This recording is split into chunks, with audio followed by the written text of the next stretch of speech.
Off mic situation is going on. Good morning, my name is Rick Blumlow, and I'm the chairman of the board of the Greater Conejo Valley Chamber of Commerce. And I really appreciate everyone taking their Saturday morning to be here. I want to thank you for attending today's forum, and also thank our candidates for coming out today to tell us a little bit about their plans for our city, the city of Thousand Oaks. What's really important to the chamber membership, and I think ultimately to the citizens of Thousand Oaks, is a good, healthy relationship with business. We're in a situation and a period in time where we need business to be us and not them. We need business to make our city successful. And so at the chamber, our goal is a hope for you to take a long, hard look at the experience of business candidates and see who has the planning background, the business background, and a volunteer background in the community. Why I raise this is our city has sent a very clear signal that they are business friendly. Something unique has happened in our city that makes business very exciting. We have a person who's been employed by the city for 22 years that became the senior planner of the city, Peter Alawami.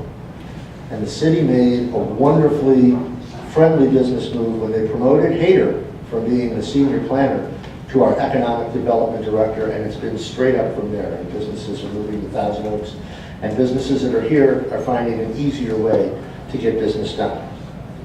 In addition to being heard by today's audience, the recording of this candidates forum is being recorded by KABY TV. It'll be distributed through the Chamber of Commerce's social media and email distribution channels, and will also be broadcast on Thousand Oaks Television, TO-TV. Before I introduce tonight's moderator, I want to recognize those who have made tonight's events possible, our sponsors. And even though I wrote this wrong, it is today's event, not tonight's event. So no one has to come back after dark. I guess I should pay attention when I'm writing it. It's through their support that the Greater Conejo Valley Chamber of Commerce is available and able to provide programming like today's event for our entire community. Our major sponsor is Southern California Gas Company, and we thank them very much for being here. Our friends at Waste Management, our event host, California Lutheran University, and Jill and I are on the board of regents, so we're very proud of this board. And our media sponsor, KABY TV. I also want to make certain that I apologize to you all up front. My son is getting married, and I'm leaving early for a fitting today, so I'm not walking out on the candidates. And I apologize if I look rude, but I need to be in Hollywood at 11 o'clock. So I hope a lot of the police officers from Thousand Oaks are here today watching this instead. At this time, I want to invite up Maria Ventura. She is the Public Affairs Manager for Southern California Gas Company, and she will make a few brief remarks. Maria.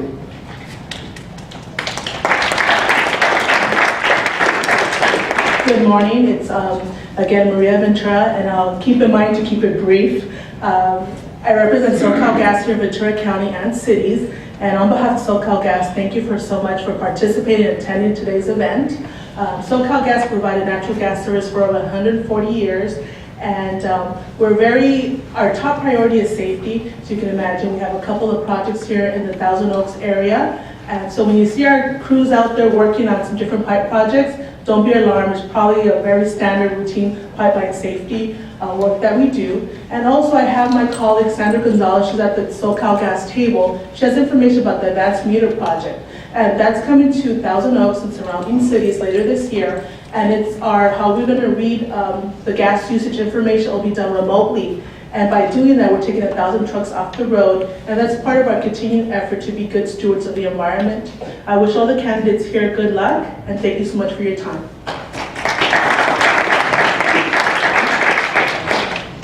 Thank you, Maria. One of the things that and I'm sure many of you think about when you step on campus is just what a beautiful jeweled necklace this campus is. And tonight, I can't believe I wrote tonight. And this morning, I have the distinct honor and pleasure to introduce what I feel is one of our jewels here at Cal Lutheran. Our moderator really doesn't need much need for introduction. Any of you who have been active in our community know him, and we are very proud and happy to have as our moderator this morning, Dr. Herb Gooch.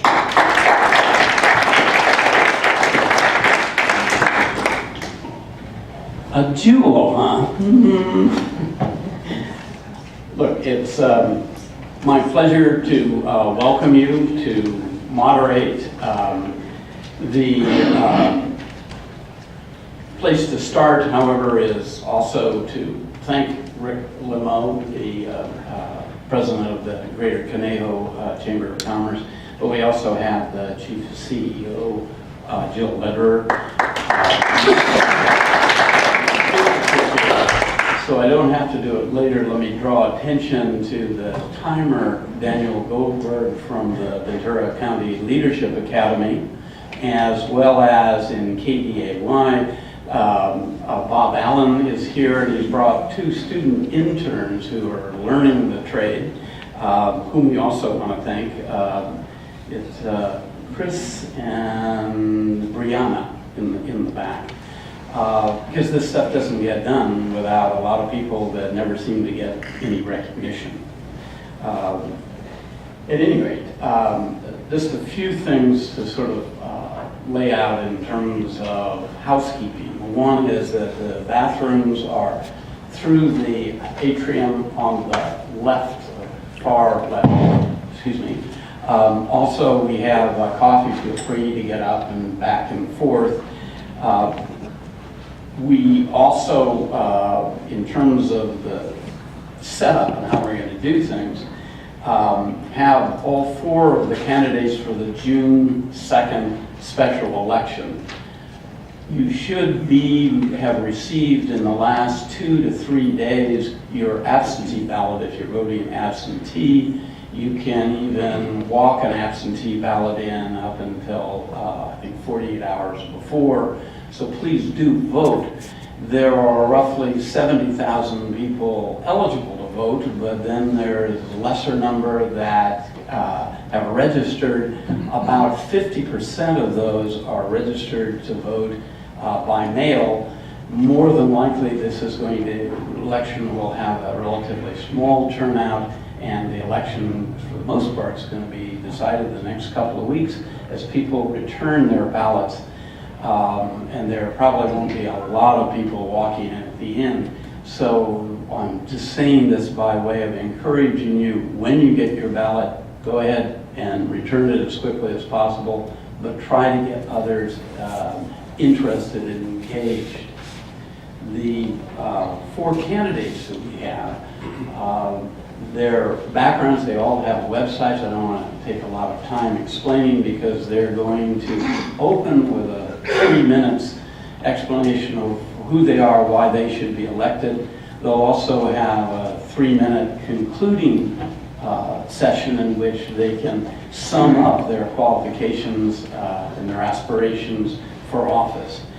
In alphabetical order, we have Ed Jones, second from your left, who is a member of the Conejo Recreation and Park District, elected. We have Rob McCoy, pastor. He had run previously against Jackie Irwin 2 years ago, so I think he's, or a year and a half ago, boom. As I get older, my experience of life is more like toilet paper. It was very fast at the end, not just, I don't know where my memory is going. We also have Chase Rashid, who is in retail business, who has run for the city council before. And we have also Diane Roundtree, who for the last 2 years has been on the planning commission and is a financial planner. So what we're going to do in a second is turn it over, and each of the candidates will have a 3-minute opening statement. Then they could have 3 minutes at the end. I'm going to be asking questions. They have a minute to respond, and if you feel inclined, you could go up to 30 seconds. Somebody who didn't speak, if you feel there is need to rebut something or to clarify. But it's basically 1 minute. Daniel is our, Goldberg is our timekeeper, and he has magic cards that will inform them. There will also be Adam Haverstock, who is with the chamber, has been very influential in setting all this up.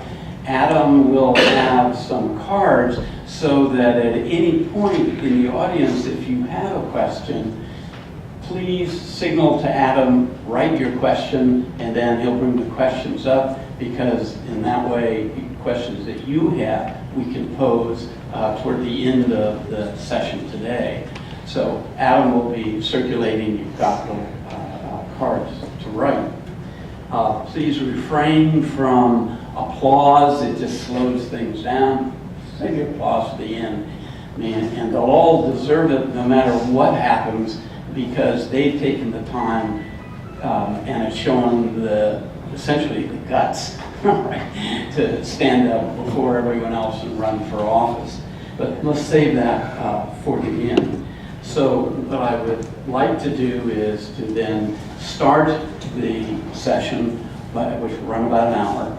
I'd like to start by having each of the candidates in turn have a 3-minute time to explain who they are, why they're running, what they have to offer.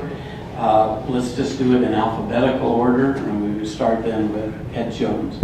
We stay in our seats to do this? I would prefer that you stay here. It just cuts out time, transaction going back and forth. As a teacher, I'm used to standing, and this is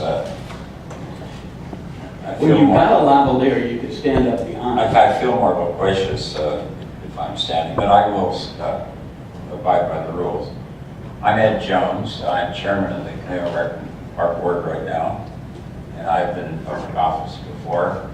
Introducing myself in Thousand Oaks seems a little superfluous. I've been here 51 years. I was on the committee that drafted the master plan of development for the city, which was a 2-year process. And then I was elected to the city council that year, and for 8 months we held hearings. And that brought us the plan that we have today that is provided for our semi-rural atmosphere, save the oak trees, save the ridge lines, and the environment that we all came here for. Some of the earlier developers objected to the fact that we required all these things, preserving the oak trees and donating land. They had never been used to donating 25% of their land, right? Schools, parks, and open space. Dan comments on the fact that we have 16,000 acres of open space. It came in large measure from the developer donations that we demanded if they wanted to build their tracks. So we got the city off to a good start. I won't say any more by way of background other than the fact that that I have been for that period of time, and I was on the master plan committee, as I said, 4 years on the council, and I was 12 years on the Ventura County Board of Supervisors. I have a 5-point plan: fiscal prudence, responsiveness, senior programs, support safety services, and protect our environment. In no particular order, although I'm going to emphasize protecting the environment. Developing fiscal prudence, I've always treated public money like my own. I don't spend it if I don't have to. And then on every board I've ever been on, we've tried to economize by not all attending conferences and so forth. We send a few, they report back, we save a lot of money on hotels and airfare and so forth. Responsiveness, for years I've sat, when I was on the Board of Supervisors, I used to sit in the Oaks Mall, I try to go faster. Now I sit occasionally in the Jan's Mall. I try to give same-day service. My idea of a good day is getting a problem or 2 in the morning and trying to solve them for the citizen before the end of the day. Senior programs, I'm liaison to the Global Center. I work very closely with the seniors at Global to try to expand. We've expanded more than 30 programs. I've got 10 seconds. I support safety services. I help bring the East Valley Sheriff Station here and 2 fire stations to Thousand Oaks. What I want to really get into later is the matter of protecting our environment. I'm out of time. Well, McCoy. Good morning, my name is Rob McCoy. Of course, I'm running for City Council. I've lived in this community for 15 years. My wife and I have been married 25 years, my wife Michelle, and 5 children. My youngest was born here. This is the only home he's ever known. I moved here from San Jose, California, and thought I had lived in the most beautiful place growing up, and that was Coronado, California. But when I moved here in 2001, we moved in March when the rains had dissipated and the hills were verdant green, and it was one of the most beautiful places I've ever seen. I have a picture of how a city operates from having grown up in Coronado, to see a city that no longer has large development to fund its projects and has to live within its means. And then I contrast that with the city where I went to school, Fresno, California, that was inundated and overrun by developers that ruined the city and caused it to have the second highest murder rate, second highest car theft rate in the country. I've seen through my experience in both of these cities a transition in how to work with Thousand Oaks to make this the resplendent city it is and continue with that, and also to have a future for our children. I've served as a pastor of a church here for the 15 years we've lived here. That organization has been responsible for over 250,000 hours of community service. One member of our community has worked with over 50 foster kids, just to give you an example of what we do in the community. I've been a Ventura County Sheriff's Chaplain. I graduated from Fresno State with a history degree. Immediately after that, I went into a variety of management positions with large consumer products companies, Unilever, AC Nielsen, Cheeseboro Ponds, Lane Curtis. I've had management experience, volunteer service, and I've been an integral part of working with this community with volunteers. My heart is here. I love this community. I've entered into the race not because I'm familiar with the halls of power at City Hall. I entered in as a citizen wanting to make a difference. And the things that I love about this city, it's given me so much I want to give back. And so my wife and I are committed to serving this community. This is where we're going to grow old and retire. And I'm now getting to that age. I'm getting my AARP at 50. And I'm a grandfather. I come from a long line of service in my family. My father had 3 tours of Vietnam as a Navy captain. I went yesterday to say goodbye to him as he's getting ready to pass. My mother was the president of Republican Women. I grew up with community service as she was involved in a variety of concerns. She would make us every Sunday go to rest homes to visit the elderly that didn't have families. That was her heart. I've been raised with that mindset. With all the things that my family has imparted to me and what this community has given to us, we want to give back, and I want to use those insights to be a great blessing to the community. So thank you, and I look forward to your vote. Okay. Rashid? Chase Rashid? Okay. Well, first off, I want to thank the Chamber for having this forum. These are always the hallmark of the democratic process. They allow the people to hear from the candidates who want to serve them. If you want to serve people, you have to speak to them. Now, my background is in customer service. Customer service chose me. I did not choose it. I really did not expect to get involved in that field, but an opportunity arose to work with a company called Cha-Cha, a startup company, being a search guy. That's an interesting process because you dealt with people asking all sorts of strange questions. Some of them get answered, some of them you wouldn't answer. But when I worked there, I had a very high response rate of good responses. You always rated me very highly on that. I also worked in retail support. Now, some people would call that grunt work, but it really isn't. What you were doing is you were working on the team that implements the corporate vision. I did this for JCPenney and Macy's. You have 4 hours every day to get the store together before it opens. And you have to work quick in those 4 hours. You have to have a sharp mind, and you have to have the stamina to keep up with the team. It's a team effort. And that's what running a city is. It's a team effort. I'm prepared to work on a team with the other council members. Even if we disagree, I'm going to find our common ground, and we're going to work together from our common ground. We won't dwell on our differences. I've also worked as a volunteer at Calvary Community Church in Westlake Village, working with the Angel Threads program, and I also volunteer at the Bridge Church in Newbury Park, helping the food pantry program. I'm also a member of the Services Committee of the Mental Health Services Oversight and Accountability Commission. That's a mouthful, but look up Prop 63 and you'll know what that is. You know, that's very important. That's about oversight. I consider myself to be one of the watchdogs there, as I've been evaluating several of the mental health services around this area, and I don't like what I see, and I'm going to be very vocal about it. But why am I running? I'm running for public service. This is not for me. This is for the city of Thousand Oaks. I've been here since 1999. I've had ties here since 1987 through my family. I love this city. I want to see it flourish. So thank you for the opportunity, and I look forward to serving should you like. Dan Roundtree. Good morning, everybody. I'm Dan Roundtree. I'm a 26-year veteran of this great town and a member of the Conejo Valley Chamber of Commerce. My wife, Lori, and I moved here 26 years ago. I have 2 children, born and raised here, went through the Conejo School District. My son graduated from this great organization and a great institution here. My daughter, Kendall, graduated from Loyola Marymount.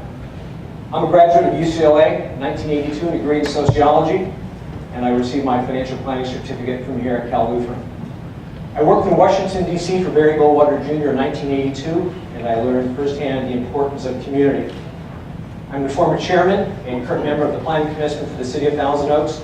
I have taken over 30 classes on city governance, a number of different issues I won't go into at this time. But in addition to the classroom work, I've ruled on over 75 individual cases since 2012. I think it's this hands-on experience and book learning that separates me from the candidates here today. I also own and operate a financial planning firm in town, which I moved here in 1988. My wife is the co-owner of Hand Rehabilitation Specialists here in Thousand Oaks. And combined, we have over 67 years of business experience. I will use that experience to help shape the council going forward. It would be a goal in the council to help engage and actively pursue growth for business in Thousand Oaks. New ideas, good intentions, and name recognition are not enough to help run this city. It takes a lot of effort. And as a 26-year community volunteer, I've had that pleasure of meeting and running some of these organizations. Westlake Pony Baseball, Ventura County chapter of the Boy Scouts of America, just to name 2 of probably 6 or 7. I would ask you to check out the website for the balance of them. But I would be asking candidates and asking me is, why Dan Roundtree and why now? The city is under tremendous pressure for both federal and state. Revenues are dropping. Currently, the City Council has no one with any academic credential in financial planning. I think it would be a good idea to have someone in that position that did that. Priorities on the council, I'm going to limit it to 5 just because of time. Open space, we've all talked about this a lot. 16,000 acres in 50 years of time commitment didn't happen by accident. I will do everything I can to protect and defend that. Public safety, my father was an LAPD officer, so I was born and raised with a follow the rules mentality. We need to do everything we can to support our firefighters and our police officers. Folks, crooks are getting smarter. We need to be ahead of the curve. Prudent financial management, this is right in my wheelhouse. We will not spend money we do not have. Next, Thousand Oaks Boulevard specific plan was voted on 3 or 4 years ago. It's going to happen. We want to make sure it's done prudently. We are not going to become the San Fernando Valley. And finally, our senior housing options are quite limited. We all need to do a better job as a community to help promote that. Thank you. Thank you. I'll now ask a series of questions, sort of round robin fairly quickly. Then we'll bridge into your questions, and I have some specific questions for individuals. The ones I'm posing now, I'll do sort of a round robin, and everybody get a chance to answer those. And I guess start in the same order with Ed Jones. With Amgen pulling back and few businesses coming into Thousand Oaks, what in your view is the future of Thousand Oaks and business? If elected, what would you specifically do to encourage private enterprise to do business with or to settle in Thousand Oaks? Well, that's a rather complicated question. I believe the government should try to be hospitable to business, because business gives us, if it's retail, gives us sales tax revenue. I think that we should make it known what a wonderful place this is. I was on the, as I mentioned earlier, the committee that drafted the master plan. There were some people that did not want any industry in Thousand Oaks. We thought better of that. We provided for light industry in the northern part of Newbury Park. So I think that we should do whatever we can within reason to bring business to Thousand Oaks. I'm not in favor of any giveaways, though, not like some cities, you know, make an arena for a sports team. I believe that this is a great place to be, and they don't need public money to operate. Thank you, Rob. I look at Amgen taking their manufacturing jobs out of the city, yet they've kept it as a headquarters. It's a great place to do business, and these businesses need to have a relationship with the city fathers. And so one of the greatest things that can happen is to have an open dialogue and communication with them. Here in California, as it seems to be more and more anti-business with tax rates that are through the roof, that businesses no longer want to operate here. I watched as Governor Perry came in from Texas to try to communicate with the car industry to try to take Tesla to Texas. He understood something very critical, that you go and you have communication with these businesses, you listen and you become friendly with them. You don't want to compromise the beauty of the city, but in the same regard, to have an open ear to see how you can help is something necessary, because our families need jobs. And so I would say a greater communication between business and the civic leaders. Thank you. Okay, thank you. Chase? Okay, well, I think first off, the chamber and the city can do a better job of bridging the gap between residents and business, because for years it's almost been a battlefield. The residents feel as if they're pitted against business, and that's just not a good thing.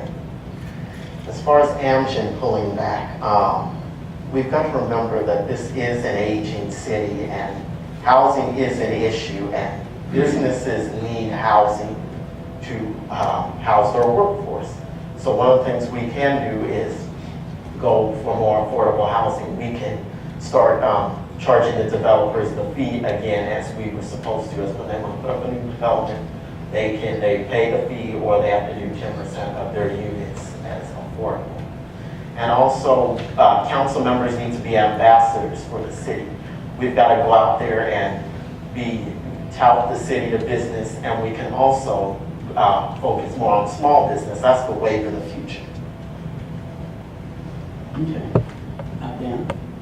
One of the things I've been able to do over the last 3 years is attend industry conferences. I've always wondered, why isn't the city of Thousand Oaks pitching itself and all of its benefits for both business and residents more often? We've seen towns like San Jose and other areas around the state promoting themselves. We have such a great story here in Thousand Oaks. It's such a great place to raise a family and to do business. So if I said we have to promote ourselves better, Hayter would be a good example. Having a greater sales force to actually tell people our story here. That would encourage people to come. But when they get here, what are they going to have? I'll give you an example of what we just approved on the Planning Commission. Entrepreneurs and startups don't need huge mega buildings. They need small little, what I'll call closets type business spaces. We just approved something with 58 different individual units to help promote people to move here. We have to have the facilities before they're going to come. Build it correctly, they will come. Okay. Another question. Measure E was approved by Thousand Oaks voters in 1996, capping the number of homes that can be built within the city. Now, almost 20 years later, we're approaching that housing cap. Is Measure E still a good idea for Thousand Oaks? I'll start with that, Joe. You're starting with me on every question. I thought you kind of moved around once in a while. I'll move around. Measure E, as I say, I was on the committee that wrote the master plan. We spent 2 years in the planning, and then I was on the city council when we adopted the plan. It's interesting that 45 years ago, we planned for a valley with about 140,000 people. And that's about what we have right now. I'm not saying that you just, close the doors and don't let anybody else in. I think this is a very well-balanced community. I really don't know why we have to exceed the amount in Measure E. It seems to me that was a pretty good compromise. I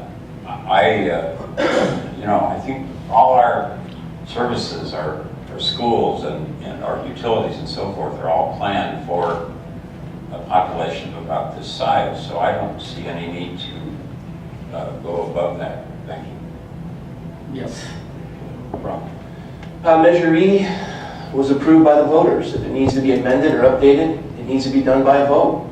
The citizens need to resolve that, not the special interests and not the politicians. And so the citizens are the ones that should make that decision. Measure E was voted on by the public. If it's going to be amended or updated, it has to be done by a vote. Okay. Rashid? I've been saying throughout the campaign that Measure E needs to go to a vote. If that's what the voters decided years ago, let's do what they say. I mean, just because it was years ago and it may be inconvenient for some, we can't go against the will of the voters. They are the top of this city. If you look at the organizational chart, you see that the residents are above the council and everything else. So take it to a vote. And if we do raise the cap on Measure E, we have to balance it to make sure that any increase in those units does not leave seniors out and does not leave out workforce housing. Because once you raise the cap and you put it all towards luxury housing, even if you do find the money to build affordable housing, you won't have the units to do it. Yeah, Measure E has been on the books for a long time. It's served this community well, and I agree with all the candidates. If it's going to go anywhere, it's going to go to the voters. What we're not talking about here, what we need to talk about is what are the number of available units? I use the expression in the paper, the 800-pound gorilla in the room. How many additional units? Is it 400? Is it 600? Is it 900? Is it 1,300? Until city staff and the community says how many units, this debate is a little bit premature. We don't want to go beyond that number. Well, what is the number? Until we get that number, I would like to have another debate after that to say, if citizens want more than that magic number, let's just say 600, then fine, then the citizens vote for it, with community dialogue. But until we get to that number, we're talking about something that's a little bit ahead of its time. Measure E's been a good one. We stick with it. It is the law. And as we're building out the boulevard, we have that as parameters to keep us in check. Okay, very good. And Ed's right, I meant to move around the alphabet, so let's start with Rob McCoy with this one. Do you support Governor Brown's mandatory water rationing and increases in penalties for high-volume water users? And what would you propose the city do to meet the drought?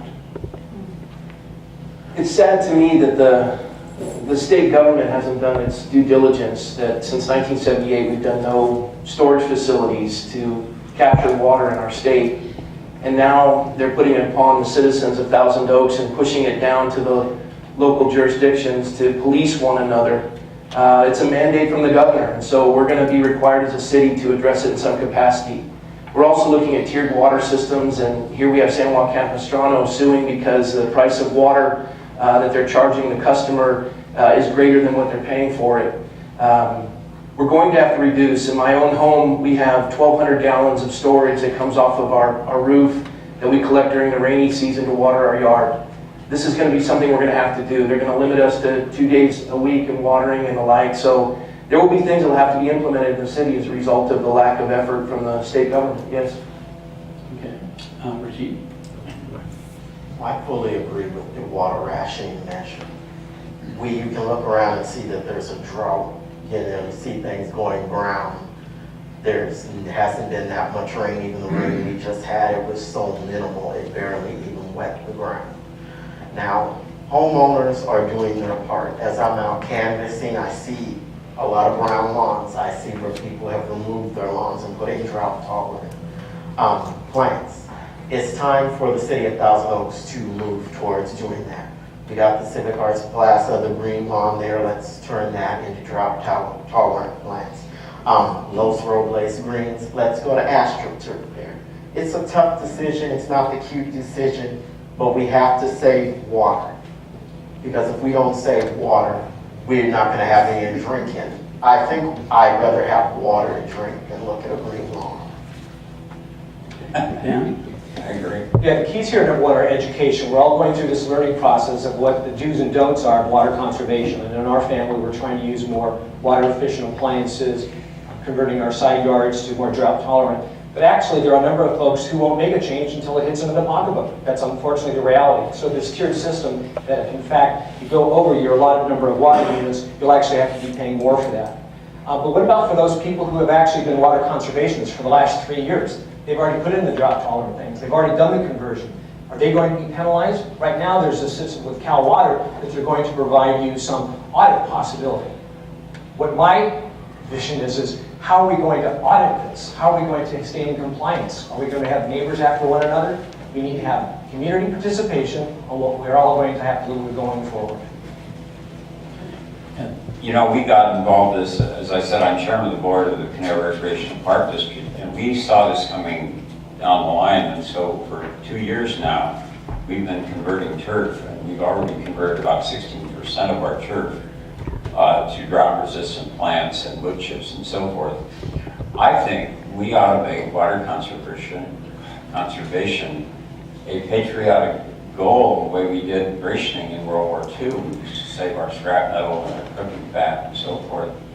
I'd like to see this even go into the schools. You know, I've taught for a long time, 50 years, and started out in junior high, and then most of my time was in community college. I have found that young people quite often have better ideas than seniors and, you know, mature older people.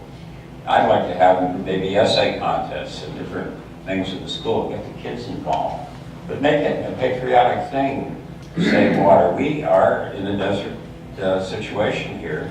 We need to use imported water, and so let's get everybody involved. Thank you. Okay, Dan?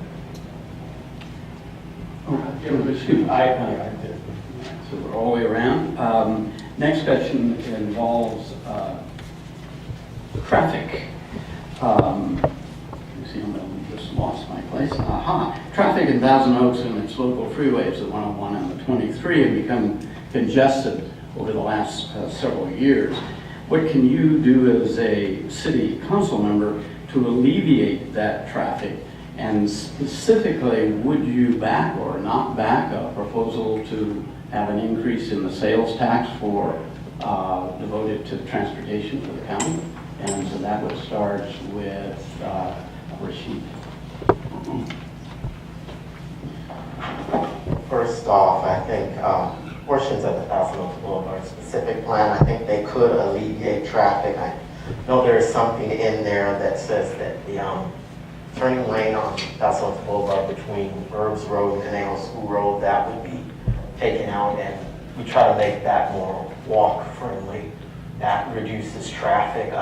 And of course, we can also do better at providing better public transportation.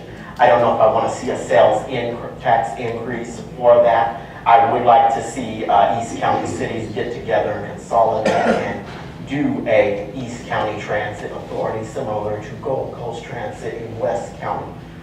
We got to do better in public transit. I mean, I was looking at statistics on the Census Fact Finder, and in Thousand Oaks, we had more people walking to work than using public transportation. Okay.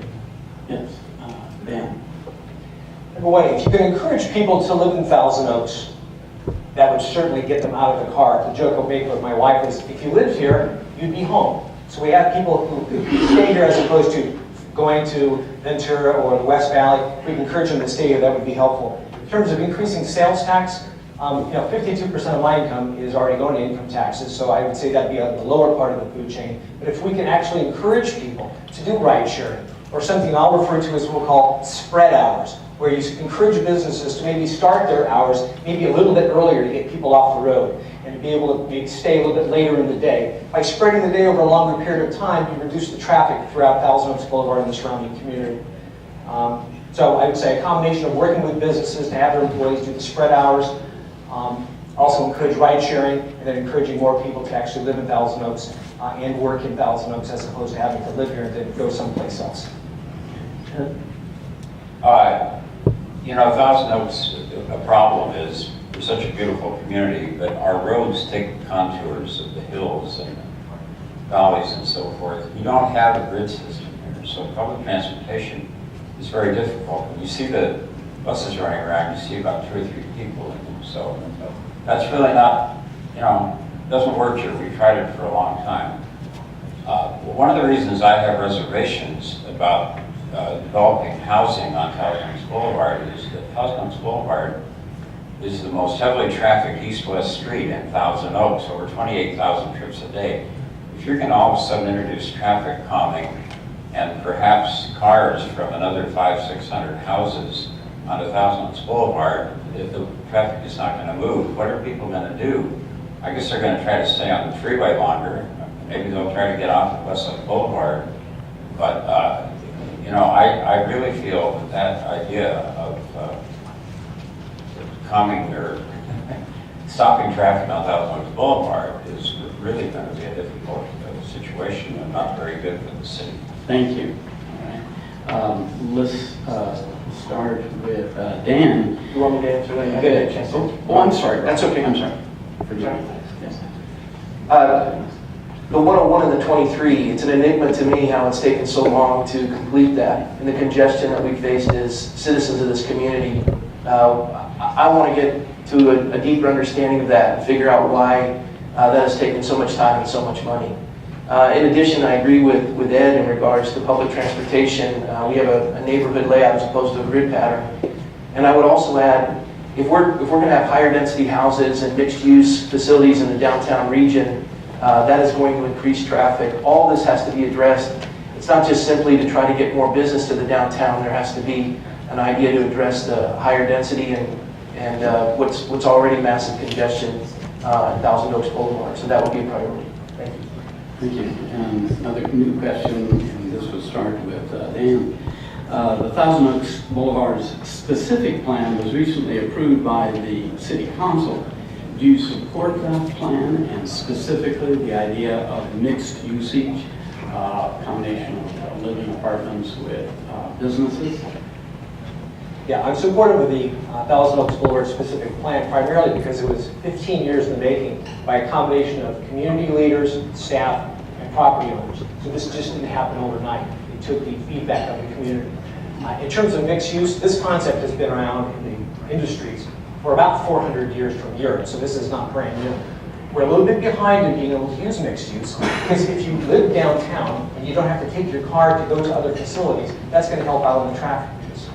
In terms of business, it can provide another way for business owners to be able to have their customers right across the street or right upstairs as opposed to more people having to drive to the downtown area.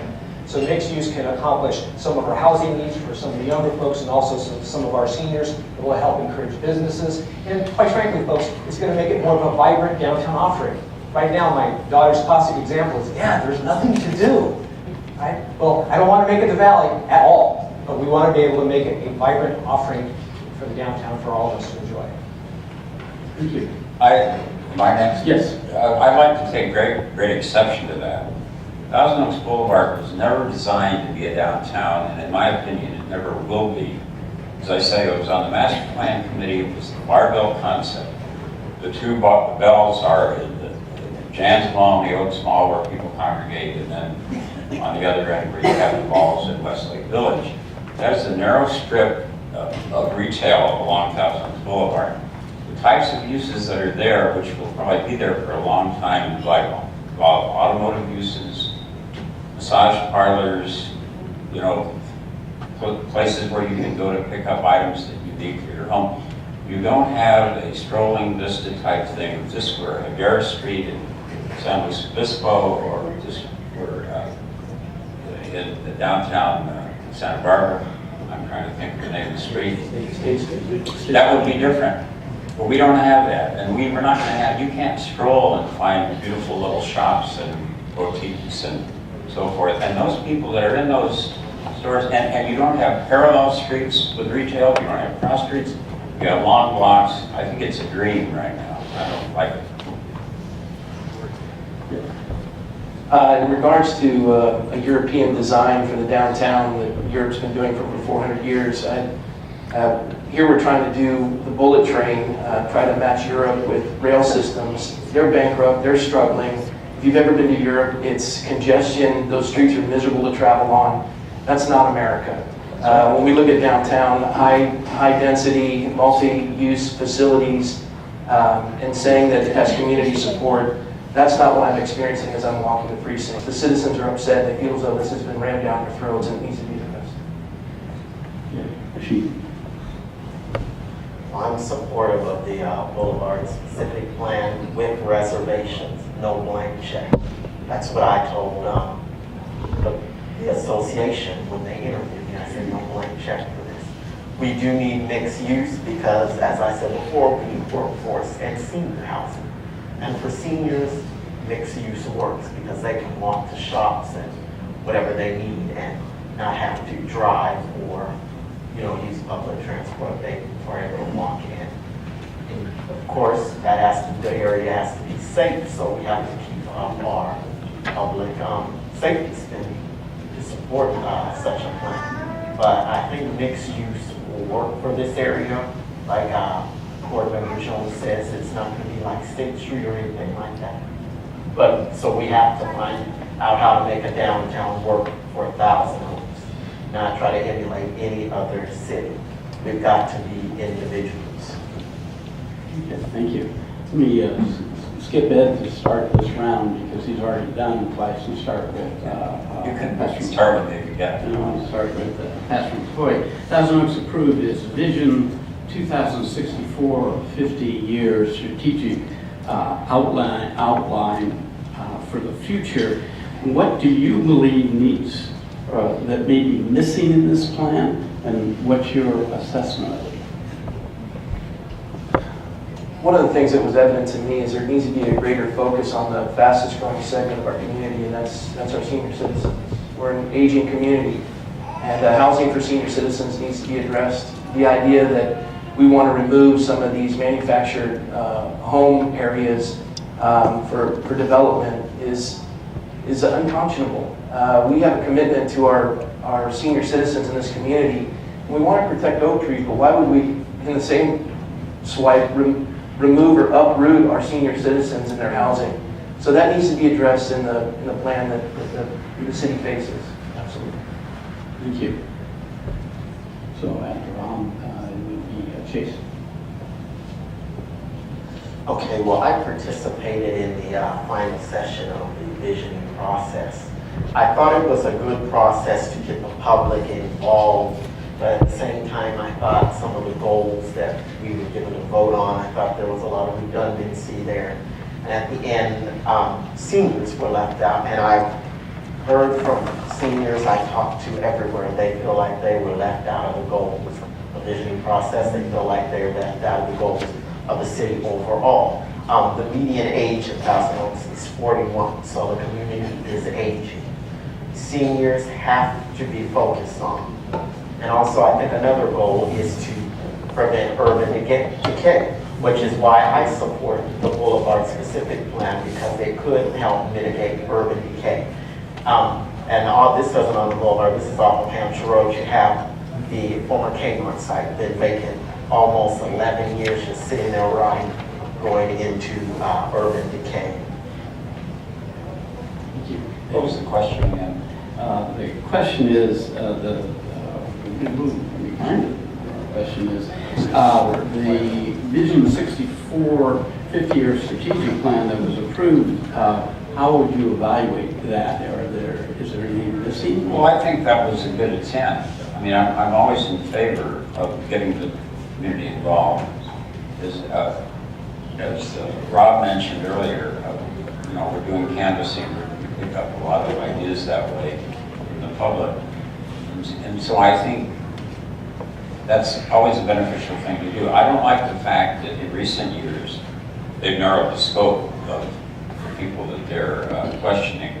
We used to do a broader field. I understand that through laws of predictability, you can, spread out from a small group. But I think if they had, for instance, had more participation with their questionnaire to a broader field, they would have found out things like the fact that putting housing on Thousand Oaks Boulevard is not a very good idea in a lot of people's minds, and that they would have gotten the idea that we need to protect our oak trees. After all, this is Thousand Oaks. We voted to have the name Thousand Oaks as opposed to the name Conejo Valley. I think being here means that you have a certain amount of respect for the oaks, and we ought to save them. All right. Thank you. This question would then start. I'd like to comment on that question. I participated in the Visioning 2064 project. I attended all the classes over a 6-month period of time. And at the final session, when they pulled all the statistics together, I sat there with senior friends of mine, and they had their top 10 list, almost like a Johnny Carson top 10 list. And would you believe that under the top 10 goals of this entire process, the word senior didn't exist anywhere? Nowhere. Not senior housing, not senior anything. So one of the things that I'd like to be able to see in our vision going forward is that we recognize that by the time 2020 comes around, 50% of our population will be age 55 and older. So not only do we have an issue now with seniors in housing, imagine the demographics over the next 20 years. I'm 55 years old. I will not have the same housing needs 20 years from now. So it's flawed, and I think it left out seniors. Okay, thank you. This question would then start with Cheshire Rashid. Several questions have come up from the audience with regard to the fact that the city council does grant millions of dollars every year in a variety of ways, assist for nonprofit organizations, but also private corporations. What would be your criteria as to whether the city should give any special grant money or in any way, for instance, forgiving taxes, etc.? What would be the criteria that you would employ as to whether the city ought to give that money? Are you asking me? No, to Rashid. Sorry. Well, first off, as far as corporations go, private business, that'd be a no. Straight up, that would be a no. I'm not for giveaways like that. I oppose the auto mall giveaway. Let's put a letter in the Acorn about I thought that was just ridiculous that the auto mall was given a no money down loan, which is something that a sensible bank would never do. So why should a city do that with taxpayer dollars? And as far as the nonprofits go, I really don't want to cut them off, but I do want to make sure that our money is spent well and that nonprofits have specific plans that will result in positive change in our community and changes that have been tested before through their programs. So if nonprofits want city money, they should demonstrate that they can get results. Thank you, Janet. I think the goal of city government and most governments is to provide essential services. Government is not in the business of helping everyone all the time. Because if you think about this, there's a certain pot of money that has to be divided. So as a city council member, if you take money from one organization or not, I guarantee your name's going to be in the newspaper. The goal here is, does it fall into the category of essential services? Well, how do you define that? Part of the goal setting for the city council is to determine, is this an essential service or not? Some would say, well, the arts is not an essential service. Well, there's an argument there. More community involvement in the goal setting, not just having council members come up with their top 10 ideas for the next 10 years. It's community involvement in determining what those goals are. So their goals are actually your goals in defining essential services. Okay. So back to you, Ed. Yes, I agree with what Chase said. I'm not in favor of giving public money to private enterprise. I don't understand. People in private enterprise always say, the government would just get off our backs, just leave us alone. You'd be great, but and they want money. Cars companies want to be bailed out. The banks have. I don't understand why the car dealers, don't they have an association? Didn't they realize that they've overbuilt that area and that they were going to run out of parking? Why didn't they put some money in a fund starting many years ago to build a parking structure? I don't understand why they have to come to the government to get money. I would have thought that, I mean, some of those car dealers are quite wealthy people. I happen to know a couple. Let them spend their own money. Let them build a parking structure. I don't think it's right to spend our public money on that enterprise. Yes. In the rare exception where the return on investment is worth it for the city to invest with a business, I could see that happening. But in this case where the city puts up half of its share of the money and then the other half that the car dealerships are to put up is also the city's money that they loan to them, that's a sweetheart deal that I'm not in favor of. I think all of us would love to have received that from our parents, but that's not the case. And I just don't see the return on investment in relation to this. I think it was bad planning, and they're putting it on the backs of the citizens. It doesn't work. Dan, starting, there are huge challenges facing the budget of the city of Thousand Oaks. If you are elected to the council and want to get at your priorities, let's assume there was a sudden windfall of an additional 10% of revenues that came in. What would be top of your list, how you would spend that money? And let's make the opposite assumption that there's a 10% increase in cost. What would be the first thing you would cut? So what's the first thing if you had the money, you would spend it on? What's the first thing, if you didn't have the money, you would cut? Right. Give you a specific example. I'm president of a homeowners association, and one of the things that we're required to do every year is have a reserve audit. It determines the amount of money that should be set aside for those things which are going to become obsolete in a few years. So if we have this windfall of an additional 10%, what we've got to ask ourselves, do we have the money to repair some of these things, like roads, over the next 10 years, and put that money away towards a reserve? I'm not calling it rainy day money. I'm specifically allocating it to the things that fall into this category of essential services. So we get the money that comes in, doesn't mean we go out and spend it. Now, if we had to reduce things for an extra 10% reduction, we have to go back to the question is what's the role of government? Providing essential services. That's going to be police, fire, roads, sometimes in the area of healthcare for seniors.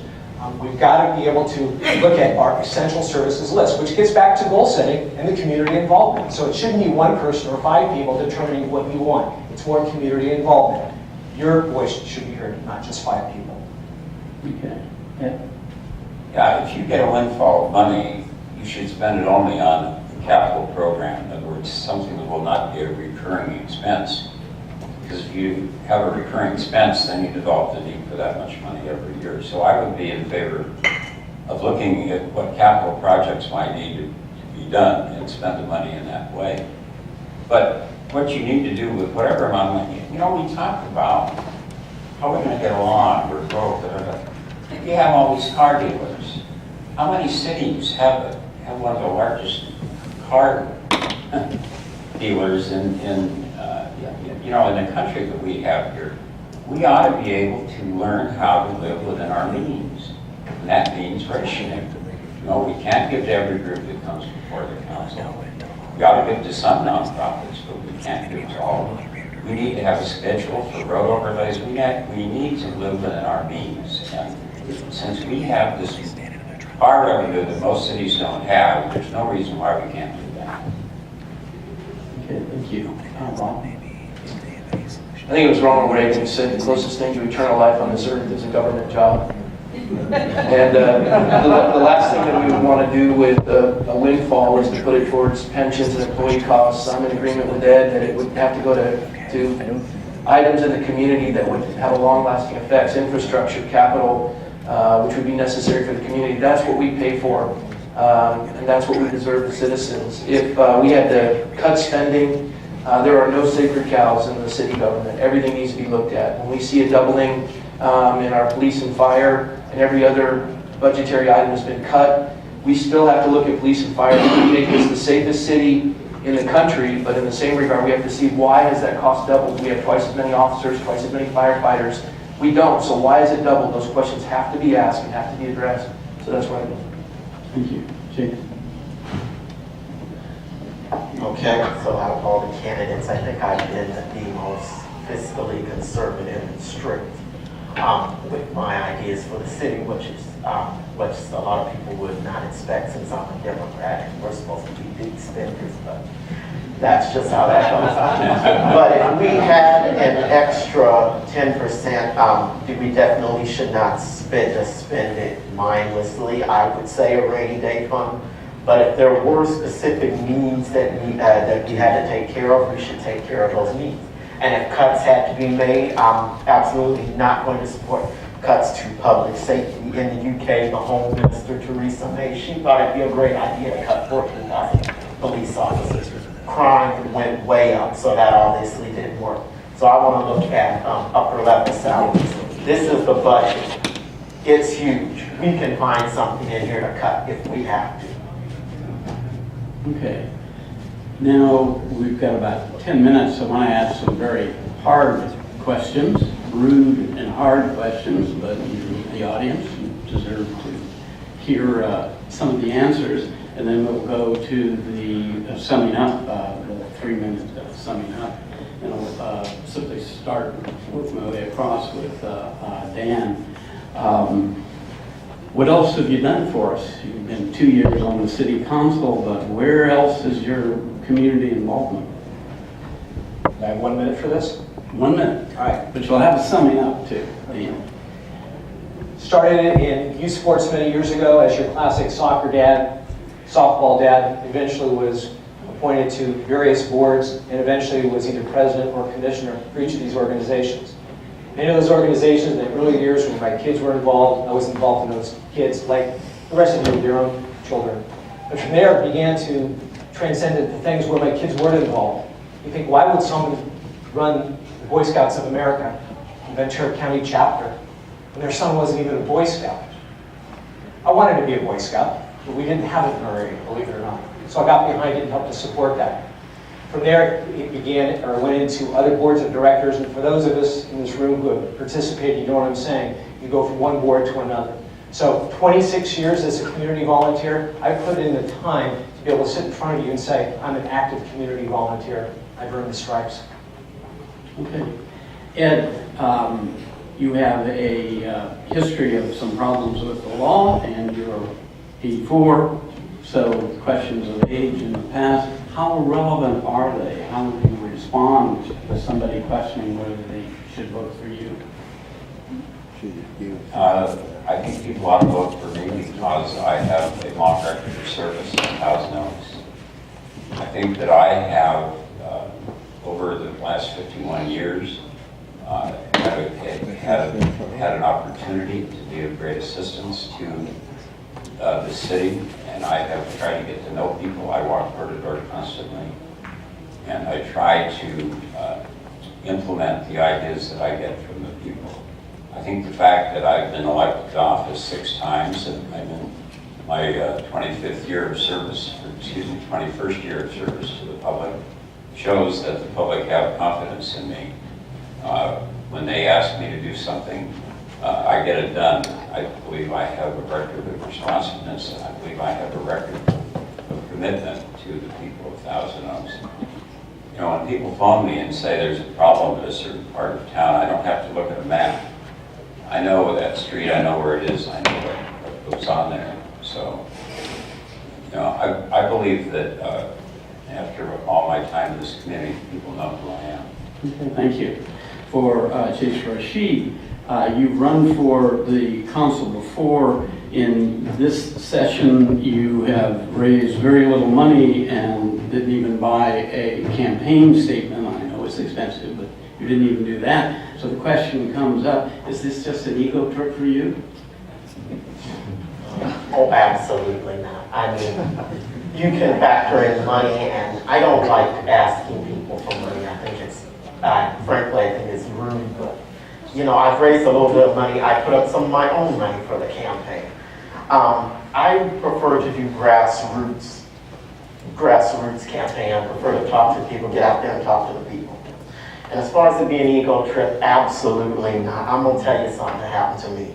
I could have gotten out of this race because somebody decided to send me, they didn't want me in this race, Mrs. Saika sent me an email, told me I need to be cleaning up tables, compared me to a dog, and all just sort of horrible things. I called that woman on the phone. I told her I'm not getting out of this race. And then I looked her in the eye, I mean, when she got up and raised all sorts of ridiculous ideas, and I told her the same thing. I'm in this for public service, so if I take that kind of gunfire, then you know this is not an ego trip for me. Very good.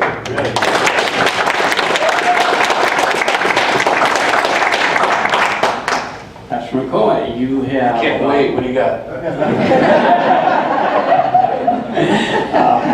You have run for political office for the Assembly. Once someone would say that this seems to be a matter of getting your name out so that you could run for further office of the Assembly again. How would you meet that question, whether you're just in this as a stepping stone for further political office? I'm committed to finishing the term that Jackie vacated. In addition, if I'm honored to be elected for a second term, I'll fulfill it to its entirety. I would like to say in relation to these questions that have been asked all the candidates, this is a tough thing to do, to run for office. And we wonder why we have such a low voter turnout, because it's difficult to run for office. Dan has served this community faithfully. Ed is a good man. His past is behind him, and I'm grateful for him. And Chase, keep running, because you're an inspiration to the entire community. Whoever wins this election, the city will be in good hands. But we have to start working on unity in this community, and these questions are brutal. Let's start getting together as a community and start caring for one another. Thank you.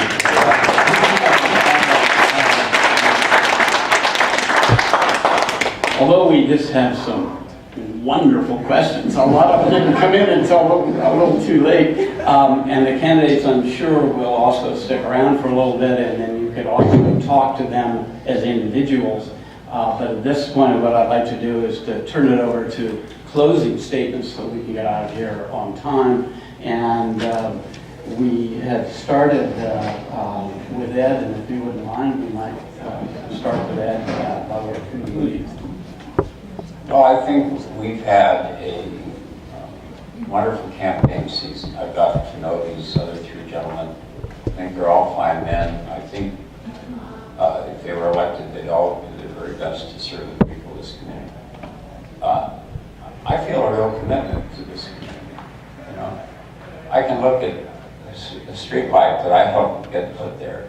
I can look at some things on Moore Park Road that came as a result of a vote I made. I can look at the fact that I helped get a lot of money for this city. I was on the Ventura County Board of Supervisors. This is a little known fact. When the city wanted to create the redevelopment agency to stretch all the way from the parking lot in the Oaks Mall to the car dealers in Westlake, and the county assessor, a man named Waterman, said that is all wrong. You're only going to be able to have the blighted areas, which meant the Old Town, Greenwich Village area, which was a much smaller area, that actually needed to be upgraded. But if we didn't keep the longer, stretch, we would not raise the money that we needed to do that. So I got a 3-2 vote to broaden that district so it included the whole area of Thousand Oaks Boulevard all the way from Westlake to the Oaks Mall, which was worth a lot of money to the city, and we did a lot of wonderful things with that. I was in a fortunate position to be able to do that.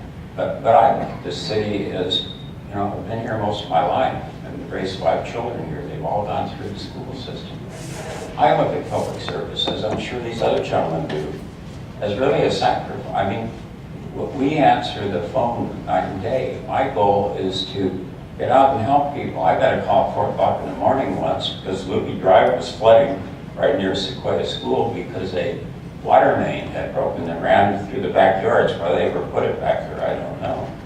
I was out there at 5:30 in the morning helping people shovel mud out of their houses. I mean, that's the way I look at public. I sound like I'm really bragging here. I don't mean to be. I'm just citing, my 51 years in this city and the fact that I just have a feeling that this is like part of me. It's like my family, it's like my wife and 5 children. I love the city, and I do my very best to honor it and to help it. Thank you.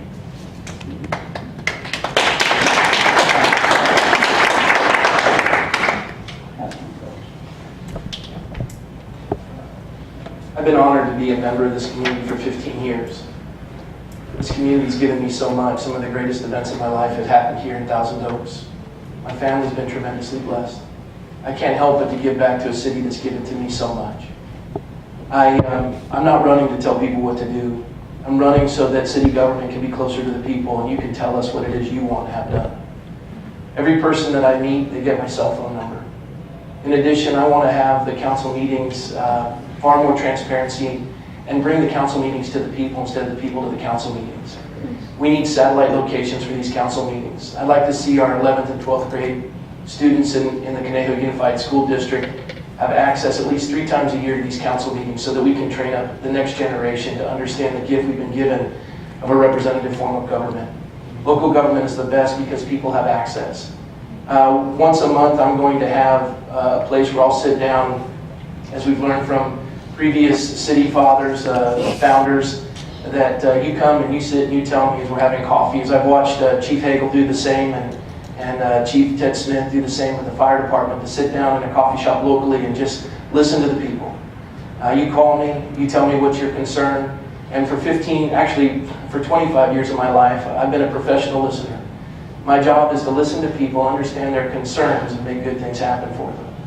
As a result of the experience that I've had in my life, I look at situations where you have a family that's lost a loved one and they're left with mortgage payments, with a single breadwinner now remaining and children not knowing what to do as their parent has passed. I'm the one they call. I'm the one that works with them to bring a community together to make their life better. When somebody is taking their elderly parent and having to make a transition in their life and wanting to do it with dignity, we're the ones they call to work that through. These are personal issues. This is life. And everybody has a story and everybody has a need. And I'm running so that those needs and those stories will have a listening ear and somebody who's willing to intercede on your behalf and to help. This is your government. I'm here to serve you. And I'd be honored to receive your vote. And again, I want to reiterate, regardless of who's elected, whoever you vote for, please just vote. This is a representative form of government. We need more people involved. And so I want to thank you for the privilege to be with you today. Thank you.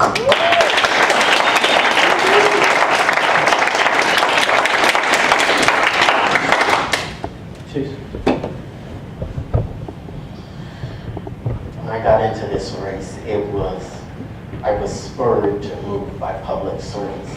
I felt that there were citizens that were not being heard, communities that are underserved.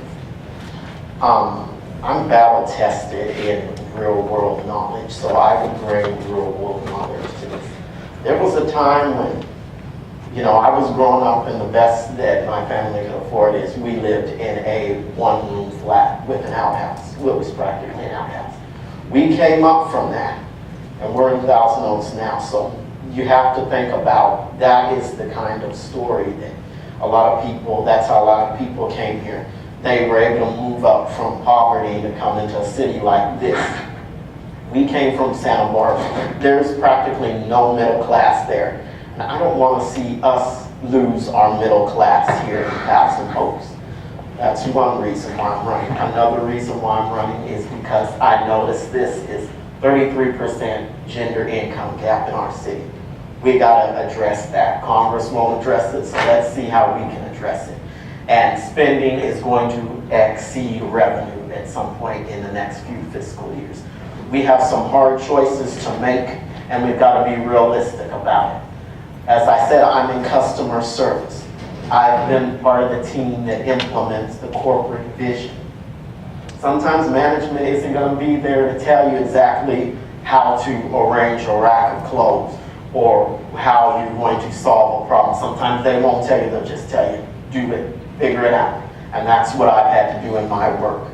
But I'm committed to working on a team with the other council members, even if we disagree. I want to work with Joel Price on matters of policing, as he was on the police force in Los Angeles for many, many years. I want to work with Al Allen on issues of finance, since he has worked for Wells Fargo for years.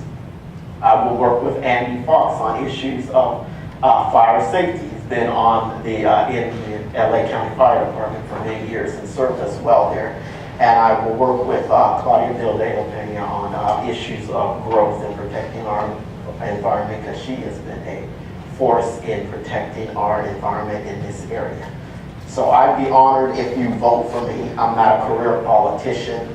I am, as I've said before, I'm a worker first. I'm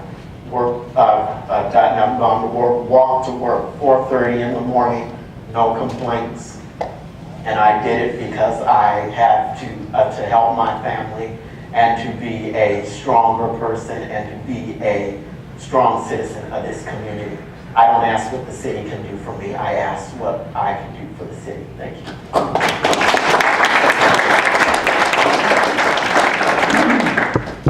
Coming from Temple City, California, or we used to call it Humble City, California. My dad's a police officer, my mom was a secretary. Not a lot of money, but both my brother, my sister, and I all worked ourselves full-time and attended UCLA for my sister, Claremont Men's College for my brother, without any government assistance. So I say the School of Hard Knocks is how we started. But I would tell you, it was that public education, that community involvement in youth programs that actually got me to another level, both from UCLA and then going on to Washington. Now here's a resident for 26 years, and as a volunteer for 26 years, I can say I put in the time to serve this capacity. I look around this room, there's people here I've served on boards with, and you all know that I'm the most qualified candidate. And that's really what our job is here today as residents, is who's the most qualified person for the next generation of leadership in Thousand Oaks. In fact, if you were all human resources managers at a company, let's just use the city of Thousand Oaks as an example. It has fixed assets valued at about $1.2 billion if it were a company, between trucks and land and properties and so forth. $1.2 billion. Annual revenues of about $180 million. Now, if you all were all human resource managers, wouldn't your job be to select a person with the best educational background, most recent training, and the qualifications to serve that position? Not necessarily who's the most popular or how it was done many years ago, but going forward, who's going to be that person to lead Thousand Oaks in the next generation? I put in the time, I've committed myself, the money I've committed to run this campaign to get my name out. I've served you many, many years in the past, and I look forward to many years in the future as a city council member. Please elect me, Dan Roundtree, as your next council member. I am the next generation of leadership. Thank you.